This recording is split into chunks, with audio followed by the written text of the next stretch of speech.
ಲೇಖಕರಾದ ಲಕ್ಷ್ಮೀಕಾಂತ ಅರಸ್ ಅವರು ದೂರವಾಣಿ ಸಂಪರ್ಕದಲ್ಲಿದ್ದಾರೆ. ನಮಸ್ಕಾರ. ನಮಸ್ಕಾರ. ಖಾಸಗಿ ದರ್ಬಾರ್ ಪ್ರತಿ ಬಾರಿ ದಸರಾದಲ್ಲಿ ನಡೆಯುತ್ತಾದ್ರೂ ಕೂಡ ಪ್ರತಿ ಬಾರಿ ಗಮನಿಸಲಿಕ್ಕೆ ಅಷ್ಟೇ ವಿಶೇಷ, ಅಷ್ಟೇ ಸಂಭ್ರಮ ಅನಿಸುತ್ತೆ ಕೂಡ. ಈಗ ಸದ್ಯಕ್ಕೆ ನಮ್ಮ ವೀಕ್ಷಕರು ಅದರ ನೇರ ಪ್ರಸಾರದ ದೃಶ್ಯವನ್ನ ಗಮನಿಸ್ತಿದ್ದಾರೆ. ಅದರ ಮತ್ತಷ್ಟು ಸ್ವಾರಸ್ಯ, ಮತ್ತಷ್ಟು ವಿವರಣೆ ತಮ್ಮಿಂದ ಬಂದ್ರೆ ಅಂತ ಹೇಳಿ. ಖಂಡಿತ.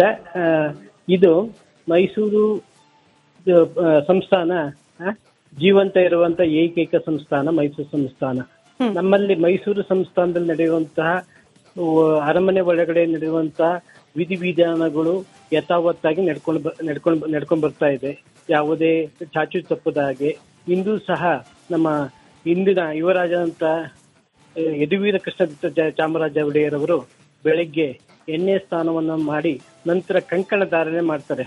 ಕಂಕಣ ಧಾರಣೆ ಅಂತ ಅಂದ್ರೆ ನಮ್ಮ ಹಿಂದೂ ಸಂಸ್ಕೃತಿಯಲ್ಲಿ ಕೆಂಪು ಬಟ್ಟೆಯಿಂದ ಅರಿಶಿನ ಕಟ್ಟಿದಂತಹ ಒಂದು ಕೂದಲಿಂದ ಕಟ್ಟಿ ಅದನ್ನ ಇದು ಮಾಡ್ತಾರೆ. ಅದನ್ನು ಧಾರಣೆ ಆದ್ಮೇಲೆ ಅವರ ಶಾಸ್ತ್ರೋಕ್ತವಾಗಿದ್ದರೆ ನವಗ್ರಹ ಪೂಜೆಗಳಾಗ್ತವೆ. ಅಲ್ಲಿಂದ ಪಟ್ಟದಾನೆ, ಪಟ್ಟದ ಕುದುರೆ, ಇದು ಸೋಮೇಶ್ವರ ನಮ್ಮ ದಸರಾ ಎಕ್ಸಿಬಿಷನ್ ಮುಂದೆ ಇರುವಂತಹ ಸೋಮೇಶ್ವರ ದೇವಸ್ಥಾನಕ್ಕೆ ಪಟ್ಟದ ಆನೆ, ಪಟ್ಟದ ಕುದುರೆಗಳು ಹೋಗ್ತವೆ. ಹೋಗಿ ನಂತರ ಕಾರ್ಯಕ್ರಮ ನವಗ್ರಹ ಪೂಜೆ ಮತ್ತೊಂದೆಲ್ಲ ನಡೀತವೆ. ಇದು ಇಂದಿನ ಕಾರ್ಯಕ್ರಮಗಳ ಪ್ರಥಮವಾಗಿ ನವಗ್ರಹ ಪೂಜೆ ಮತ್ತೆ ಗಣಪತಿ ಪೂಜೆ. ಅಲ್ಲಿ ಅಂಬಾವಿಲಾಸ ಅರಮನೆ ಇದೆ. ನಮ್ಮ ಅರಮನೆ 1900 ಚಿಲ್ಲರೆಯಲ್ಲಿ ಇದ್ದಾಗ ಅರಮನೆ ಸುಟ್ಟೋದಾಗ ಅಂಬಾವಿಲಾಸ ಅರಮನೆಯಲ್ಲಿರುವಂತಹ ಆತ್ಮಗಣಪತಿ ಪೂಜೆಯನ್ನು ಸಹ ಇವತ್ತು ನಡೀತದೆ. ಇದು ಇಂದಿನ ಪ್ರಥಮ ಕಾರ್ಯ ಅಂತ ನಾವು ಹೇಳಬಹುದು. ಇವತ್ತಿನಿಂದ ಪ್ರಾರಂಭವಾಗಿ ಅರಮನೆಯಲ್ಲೂ ಕೂಡ ವಿಶೇಷವಾಗಿ ದಸರಾ ಆಚರಣೆಗಳು, ಅದರಲ್ಲೂ ಪೂಜೆ ಪುನಸ್ಕಾರ, ಇದರ ಜೊತೆಗೆ ಖಾಸಗಿ ದರ್ಬಾರ್ ಇದೆಲ್ಲವೂ ಕೂಡ ನಡೀತಾ ಹೋಗುತ್ತೆ. ಸೊ ಇದು ಪ್ರಾರಂಭಿಕ ಹಂತ. ಅದರಲ್ಲೂ ವಿಶೇಷವಾಗಿ ಈ ಸಿಂಹಾಸನ ಜೋಡಣೆ ಪ್ರಕ್ರಿಯೆನೇ ಬಹಳ ಆಕರ್ಷಕ ಅಂತ ಹೇಳಿ ಅದ್ರ ಬಗ್ಗೆ ವಿವರಿಸಬಹುದಾ? ಖಂಡಿತ. ಇದು ಸಿಂಹಾಸನವನ್ನ ಜೋಡಣೆ ಅಂತ ಕಾರಣ ತುಮಕೂರು ನಮ್ಮ ಮೈಸೂರು ತಾಲೂಕಿನಲ್ಲಿರುವಂತಹ ಗೆಜ್ಜೆಗಳಲ್ಲಿ ಅಂತ ಗ್ರಾಮಸ್ಥರು ಇದನ್ನ ನಡೆಸ್ತಾ ಇದ್ದಾರೆ. ಇದು ಅರಮನೆಯ ಒಂದು ಸಂಪ್ರದಾಯದ ಅರಮನೆಯ ಇದು ಕಳೆದ ವಾರ ಶಾಸ್ತ್ರೋಕ್ತವಾಗಿ ನಮ್ಮ ರಾಜಮಾತೆ ಪ್ರಮೋದ ಒಡೆಯರವರ ನೇತೃತ್ವದಲ್ಲಿ ನಡೆಯುವಂತಹ ಕಾರ್ಯಕ್ರಮ. ಅದನ್ನ ಭದ್ರತಾ ಕೊಠಡಿಯಿಂದ ತಂದಂತ ಇದು ಶಾಸ್ತ್ರೋಕ್ತವಾಗಿ ಪೂಜೆ ಪುರಸ್ಕಾರ ಆದ್ಮೇಲೆ ಇಂದು ಜೋಡಣೆ ಆಗ್ತದೆ. ಜೋಡಣೆಯಾಗಿ ಇಂದು ಪೂಜೆ ಆಗ್ತದೆ. ಇವತ್ತು ಪೂಜೆ ಆದ್ಮೇಲೆ ಇವತ್ತಿಂದ 10 ದಿವಸ, ಪ್ರತಿ ದಿವಸ 9 ದಿವಸ ಆಗ್ತದೆ. 10 ದಿವಸ ಸಿಂಹಾಸನದೊಳಗಾಗ್ತಾರೆ ಮಹಾರಾಜರು. ಇದು ಸಾಂಕೇತಿಕವಾಗಿ ನಡೆಯುವಂತಹ ಕಾರ್ಯಕ್ರಮ. ಪ್ರಜಾಪ್ರಭುತ್ವ ವ್ಯವಸ್ಥೆಯಲ್ಲಿ ಇದ್ರೂ ಸಹ ನಮ್ಮ ಅರಸೊತ್ತಿಗೆಯನ್ನ ಇಂದು ಸಹ ಅರಸೊತ್ತಿಗೆಯ ಒಂದು ವಿಧಿವಿಧಾನಗಳನ್ನ ನಡೆಸ್ಕೊಂಡು ಬರ್ತಾ ಇರ್ತೀವಿ.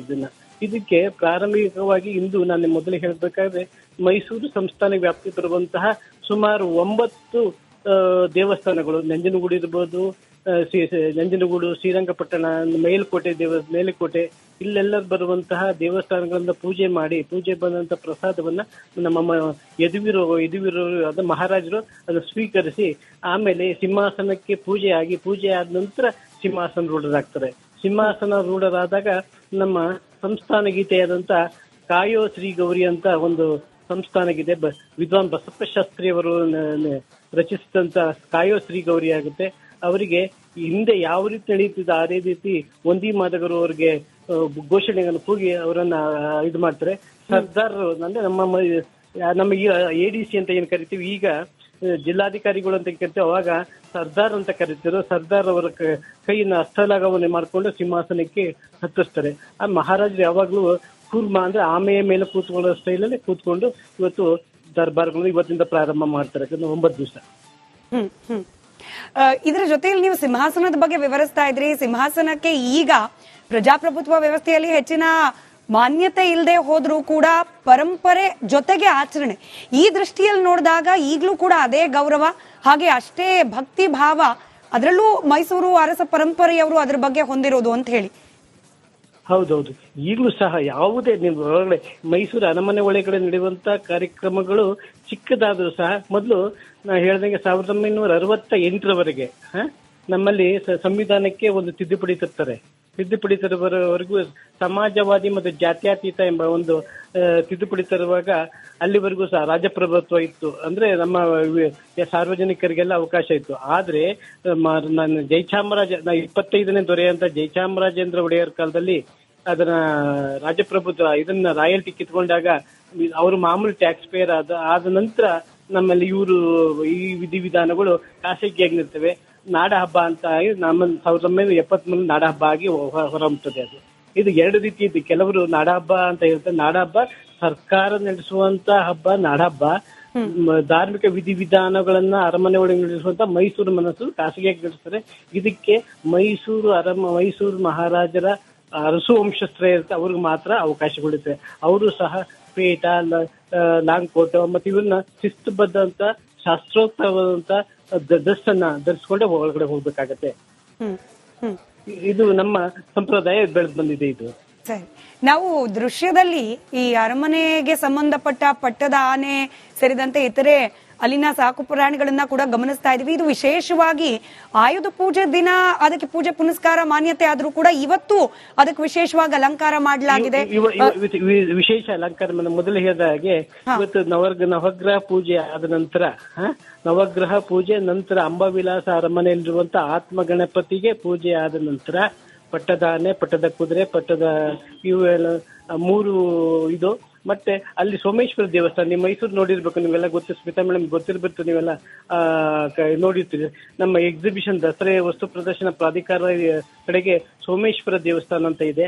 ಆ ದೇವಸ್ಥಾನ ಪೂಜೆ ಪುರಸ್ಕಾರ ಮಾಡ್ಕೊಂಡು ಇವತ್ತು ಬಂದು ಮಹಾರಾಜರಿಗೆ ಸಲಾ ಮಾಡಿದ್ದಾರೆ. ಇದು ಸಹ ಇವತ್ತು ಮಾಡುತ್ತಾರೆ. ನಂತರ ಆಯುಧ ಪೂಜೆಯಲ್ಲೂ ಸಹ ಇರುತ್ತೆ ಇದು ಈ ಒಂದು ಪ್ರೊಸೆಷನ್. ನಂತರ ಸಾಂಕೇತಿಕವಾಗಿ ಸಂಜೆ ಇವತ್ತು ಇದಾಯ್ತು. ಆಮೇಲೆ ಇನ್ನೊಂದು ಹೇಳ್ಬೇಕು ಅಂದ್ರೆ ನಮ್ಮ ಯದುವೀರ ಒಡೆಯರವರು ಕಂಕಣ ಧಾರಣೆ ಆದ್ಮೇಲೆ ಕಂಕಣ ಧಾರಣೆ ಆದ ನಂತರ ಕಂಕಣ ವಿಸರ್ಜನೆವರೆಗೆ ಅವ್ರಿಗೆ ಯಾವುದೇ ಆದಂತಹ ದೋಷಗಳು ಸೂತಕ ಯಾವುದೂ ಬರೋದಿಲ್ಲ. ನಿಮ್ಗೆ ಹಾಗೆ ಕಳೆದ ಬಾರಿ ಅವರ ಮಗು ಹುಟ್ಟಿದಲ್ಲಿ ಆಗ್ಲಿ, ಅದ್ರ ಹಿಂದಿನ ಅವರ ಅಜ್ಜಿ ನಿಧನ ಆಗ್ಲಿ, ಯಾವಾಗ್ಲೂ ಸೂತಕ ಅವ್ರಿಗೆ ಬರಲ್ಲ. ನಿಮ್ಗೆ ಗೊತ್ತಿರ್ಬೇಕು, ಹಿಂದೂ ಸಂಸ್ಕೃತಿಲಿ ಕಂಕಣ ಧಾರಣೆ ಆದ್ಮೇಲೆ ಕಂಕಣ ವಿಸರ್ಜನೆ. ಕಳೆದ ಬಾರಿ ಅದು ತುಂಬಾ ದೊಡ್ಡ ಚರ್ಚೆ ಆಗಿ ಹೋಗ್ಬಿಟ್ಟಿತ್ತು. ಅಂದ್ರೆ ಮಗು ಜನನ, ಸೂತಕ ಈ ಸಂದರ್ಭದಲ್ಲಿ ಪೂಜೆ ಮಾಡಬಹುದಾ ಈ ರೀತಿ ಚರ್ಚೆ ಆಗಿತ್ತು. ಬಟ್ ಯಾವ್ದು ಸಹ ನಮ್ಮ ಹಿಂದೂ ಸಂಸ್ಕೃತಿಯ ಪ್ರಕಾರ ಕಂಕಣ ಧಾರಣೆ ಆದ್ಮೇಲೆ ಕಂಕಣ ವಿಸರ್ಜನೆವರೆಗೆ ಅವ್ರಿಗೆ ಯಾವುದೇ ಸೂತಕಗಳು ಮತ್ತೊಂದು ಅಡ್ಡಿ ಆತಂಕಗಳು ಬರಲ್ಲ. ಅದು ಒಂದು ಹೇಳ್ಬೋದು ಈ ಸಂದರ್ಭದಲ್ಲಿ. ಈ ಕಂಕಣ ಧಾರಣೆ ಆದ ನಂತರದಲ್ಲೂ ಕೂಡ ವ್ರತ ಪಾಲನೆ ರೀತಿಯಲ್ಲಿ ಇರುತ್ತೆ. ಅಂದ್ರೆ ಅರಸ ಮನೆತನದವರು ಅಥವಾ ಈಗ ಯದುವೀರ ಅವರ ಇಡೀ ಈ ನವರಾತ್ರಿ ಮುಗಿಯುವವರೆಗೂ ಕೂಡ ಒಂದ್ ರೀತಿ ವ್ರತವೇ ಅವರ ಆಚರಣೆಗಳೆಲ್ಲ. ಎಲ್ಲೂ ಹೊರಗಡೆ ಹೋಗಲ್ಲ. ಅರಮನೆಯ ಪ್ರಾಂಗಣ ಬಿಟ್ಟು ಅರಮನೆಯ ಆವರಣ ಬಿಟ್ಟು ಹೋದ.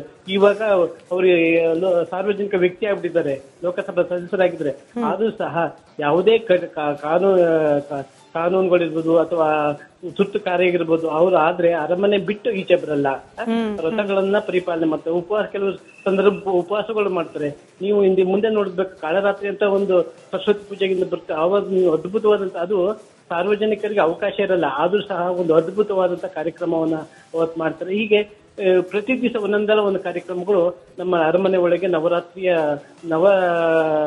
9 ದಿನಗಳಿರುತ್ತೆ. 10 ದಿವಸ 11 ದಿವಸ ಐತೆ. 11 ದಿವಸ ನಡೀತಾ ಇರ್ತವೆ. ವ್ರತವನ್ನ ಪರಿಪಾಲನೆ ಮಾಡ್ಕೊಂಡು ತಾಯಿಯೂ ಅಷ್ಟೇ, ರಾಜಮಾತೆ ಪ್ರಮೋದ ಒಡೆಯರ್ ಮತ್ತೆ ಯದುವೀರ ಕೃಷ್ಣ ಒಡೆಯರು ಪರಿಪಾಲನೆ ಮಾಡ್ಕೊಂಡು ಬರ್ತಾ ಇದ್ದಾರೆ. ನೀವು ಪ್ರಾರಂಭದಲ್ಲೇನೆ ಸಿಂಹಾಸನದ ಬಗ್ಗೆ ಸಾಕಷ್ಟು ವಿವರಣೆ ನೀಡಿದ್ರಿ. ನಮ್ಮ ಕಚೇರಿಯ ಕೆಲ ಜನರ ಒತ್ತಡ ಜೊತೆಗೆ ಜನರಿಗೂ ಕೂಡ ಕುತೂಹಲ ಇರೋದಕ್ಕೆ ಮತ್ತೊಮ್ಮೆ ಕೇಳ್ತಿದ್ದೀನಿ. ಈ ಸಿಂಹಾಸನ ಕೂಡ ಬಹಳಷ್ಟು ಮಹತ್ವ ಪಡೆದಿರೋದು. ಚಿನ್ನದ ಅಂಬಾರಿಯಷ್ಟೇ ಕುತೂಹಲದಿಂದ ಈ ಸಿಂಹಾಸನವನ್ನ ಕೂಡ ಜನ ಗಮನಿಸ್ತಾರೆ. ಹೌದೌದು, ಕರೆಕ್ಟ್. ಹೀಗೆ ನಾ ಹೇಳ್ದಂಗೆ ಇದು ನಮ್ಮ ಮೈಸೂರು ಮಹಾರಾಣಿಯ ರಾಜಮಾತೆ, ನಮ್ಮ ಮೈಸೂರು ಸಂಸ್ಥಾನ ಏನಾದ್ರು ಉಳಿದೈತಿ ಅಂದ್ರೆ 3 ಮಹಾತಾಯಿಗಳನ್ನ ನೆನ್ಕೊಳ್ಳಬೇಕಾಗತ್ತೆ. ಮಹಾತಾಯಿ ಲಕ್ಷ್ಮಮ್ಮಣ್ಣಿಯವರು, ಕೆಂಪು ನಂಜಮ್ಮಣ್ಣಿಯವರು, ಈಗ ಪ್ರಸ್ತುತ ಇರುವಂತ ರಾಜಮಾತೆ ಪ್ರಮೋದ ಒಡೆಯರವರ ದಿಟ್ಟತನ ಇಂದ ಎಷ್ಟೇ ಸರ್ಕಾರಗಳು ತೊಂದರೆ ಕೊಟ್ಟರು ಸಹ ಅವರ ಬಹಳ ನೋಡಿ, ನಮಗೆ ಎಷ್ಟು ನೋವಿನಿಂದ ಅದೇ ಸಮುದಾಯದ ಹುಟ್ಟಿ ಹೇಳ್ತಾ ಇದ್ದೀನಿ. ನಮ್ಮ ಈ ಒಂದು ಮನೆತನಕ್ಕೆ ತೊಂದರೆ ಕೊಟ್ಟಂತಹ ಸರ್ಕಾರಗಳು ಬೇರೆ ಜಾತಿಗೆ ಅಥವಾ ಸಮುದಾಯಕ್ಕೆ ಕೊಟ್ಟಿಲ್ಲ. ಆದ್ರೂ ಸಹ ರಾಜಮಾತೆ ತಮ್ಮ ವಿಧಿವಿಧಾನಗಳನ್ನ ಚಾಚು ತಪ್ಪದೆ ಮಾಡ್ಕೊಂಡು ಹೋಗ್ತಾ ಇದ್ರೆ. ಸಿಂಹಾಸನವನ್ನ ಆಕೆಯೇ ನಿಂತು, ಅದು ಉಸ್ತುವಾರಿ ನಿಂತು ಸಿಂಹಾಸನ ಜೋಡಣೆಯನ್ನು ಮಾಡ್ತಾರೆ, ಶಾಸ್ತ್ರೋಕ್ತ ಮಾಡ್ತಾರೆ. ಅದನ್ನ ಮಗನಾದ ಯದುವೀರ್ಗೆ ಇದೇ ರೀತಿ ಸಂಪ್ರದಾಯ ಪರಿಪಾಲನೆ ಮಾಡಬೇಕು ಅಂತ ಹೇಳ್ತಾರೆ. ಈಗ ಮೊಮ್ಮಗ ಹುಟ್ಟಿದ್ದಾನೆ ಆದಿ, ಅವನಿಗೂ ಸಹ ಅವ್ರಿಗೆ ತಂದೆಯ ಮತ್ತೆ ಹಿಂದಿನ ಪರಂಪರೆ ಬಗ್ಗೆ ಹೇಳ್ತಾ ಬರ್ತಾರೆ. ಸೊಸೆಯಾದ ತ್ರಿಷಿಕಾ ಅವ್ರಿಗೂ ಸಹ ಹೇಗೆ ನಡ್ಕೋಬೇಕು, ಹೇಗಿರ್ಬೇಕು ಅನ್ನೋದ್ರ ಬಗ್ಗೆ ಸಹ ತನ್ನದೇ ಆದಂತ ಮಾರ್ಗದರ್ಶನ ನೀಡ್ತಾ ಬಂದಿದ್ರೆ ಇದೊಂದು ರೀತಿ ನಮ್ಗೆಲ್ಲ ಹೆಮ್ಮೆ. ಆ ಸಮುದಾಯದ ಹುಟ್ಟಿದೇವಲ್ಲ, ಇಂಥ ಪ್ರಜಾಪ್ರಭುತ್ವ ವ್ಯವಸ್ಥೆಯಲ್ಲಿ ಹುಟ್ಟಿದೀವಲ್ಲ ನಾವು ಅಂತ ನಾವು ಹೆಮ್ಮೆ ಅಂತ ಹೇಳ್ಬೋದು ತಮ್ಗೆ. ಈ ನವರಾತ್ರಿ ಅಷ್ಟು ದಿನವೂ ವಿಶೇಷವೇ, ಆದ್ರೆ ಅರಮನೆಯಲ್ಲಿ ಹೆಚ್ಚು ಸಂಭ್ರಮ, ಹೆಚ್ಚು ಸಡಗರದಿಂದ ಆಚರಣೆ ಮಾಡೋದು ಯಾವ್ಯಾವ ದಿನ ಅಂತ ಹೇಳಿ, ಯಾವ್ಯಾವ ಆಚರಣೆಗಳು ಅಂತ ಹೇಳಿ ವಿವರಿಸಬಹುದಾ? ಮೇಡಮ್ ಖಂಡಿತ. ಇವತ್ತು ಶಾಸ್ತ್ರೋಕ್ತವ ಇವತ್ತು ನವರಾತ್ರಿಯ ಪ್ರಾರಂಭ ಆದ್ರೆ ಕಾಳರಾತ್ರಿ ಅಂತ ಒಂದು ಕಾಳರಾತ್ರಿ ಅಂತ ಅಂದ್ರೆ ಮಹಿಷಾಸುರನ ಮರ್ದಿನಿ ಅಂತ, ಅದು ಸಾರ್ವಜನಿಕರಿಗೆ ಅವಕಾಶ ಇರುವುದಿಲ್ಲ. ಮಹಾರಾಜರು, ಅಲ್ಲಿಂದ 5 ಜನ ಪುರೋಹಿತರು ಮತ್ತು ಮಂದವಾದ ಬೆಳಕಿರ್ತದೆ ಮತ್ತು ಗಂಟೆನಾದಗಳಿರ್ತವೆ. ನೀವು ಆ ಕ್ಷಣ ನೋಡ್ತಾ ಇದ್ರೆ ನಿಮ್ಗೆ ಏನೇ ಎಷ್ಟೇ ಧೈರ್ಯ ಅಂದ್ರೆ ಗಡಗಡ ನಡಗಾಗುತ್ತೆ. ಗಂಟನಾದ್ಯಗಳು ಇರ್ತವೆ. ಅಲ್ಲಿ ಎಮ್ಮೆಯ ಮೇಲೆ ಒಂದು ವಿಗ್ರಹ ಇರ್ತದೆ. ಈ ಕಡೆ ಚಾಮುಂಡಿ ರೌದ್ರಾವತಾರವಾಗಿ ಒಂದು ಬಾಣ ಬಿಟ್ಟಂಗೆ ಆ ಬಾಣ ಎಮ್ಮೆ ಮತ್ತು ಮಹಿಷಾಸುರನಿಗೆ ಕತ್ತರಿಸ್ತಾ ಅವಾಗ ಪಟಾಕಿಯದ ಪಟ್ ಅಂತ ಶಬ್ದ ಬರುತ್ತೆ. ಅಲ್ಲಿಂದ ಕೆಂಪು ಅಂದ್ರೆ ಮೊದಲು ರಕ್ತ ಚಿಮಟೆ ಅಂತ ಹೇಳ್ತಾ ಇದ್ರಿ, ಈಗ ಕೆಂಪು ಇದಕ್ಕೆ ನಮ್ಮ ಕುಂಕುಮದ ಕಲರ್ ಈಚೆ ಬರ್ತದೆ. ಆವಾಗ ಆಕೆಯನ್ನ ರೌದ್ರಾವತಾರದಕ್ಕೋಸ್ಕರ ತಾಕಿ ಇದ್ ಮಾಡ್ಬೇಕಲ್ಲ, ತಾಳ್ಮೆ ಮಾಡ್ಬೇಕಲ್ಲ, ಅದಕ್ಕೋಸ್ಕರ ಭಕ್ಷ್ಯ ಭೋಜನಗಳು ಮಾಡ್ತಾರೆ. ಅದು ಬಹಳ ವಿಶೇಷವಾದಂತ ನಾವು ನೋಡ್ಬೇಕಾಗುತ್ತೆ. ಇದು ನಮ್ಗೆ ಎಲ್ಲೂ ನೋಡಕ್ ಸಿಗೋದಿಲ್ಲ. ಆದ್ರೆ ಈ ಸಲ ಅವಕಾಶ ಮಾಡಿಕೊಟ್ರೆ ತುಂಬಾ ಸಂತೋಷ ಅಂತ ನಮ್ಮ ಯದುವೀರತೆ ಕೇಳ್ಕೋಬಹುದಾಗಲ್ಲ. ನಿಜ. ಧನ್ಯವಾದ ಲಕ್ಷ್ಮೀಕಾಂತ್ ಅರಸರೇ. ನಮ್ಮ ರಿಪಬ್ಲಿಕ್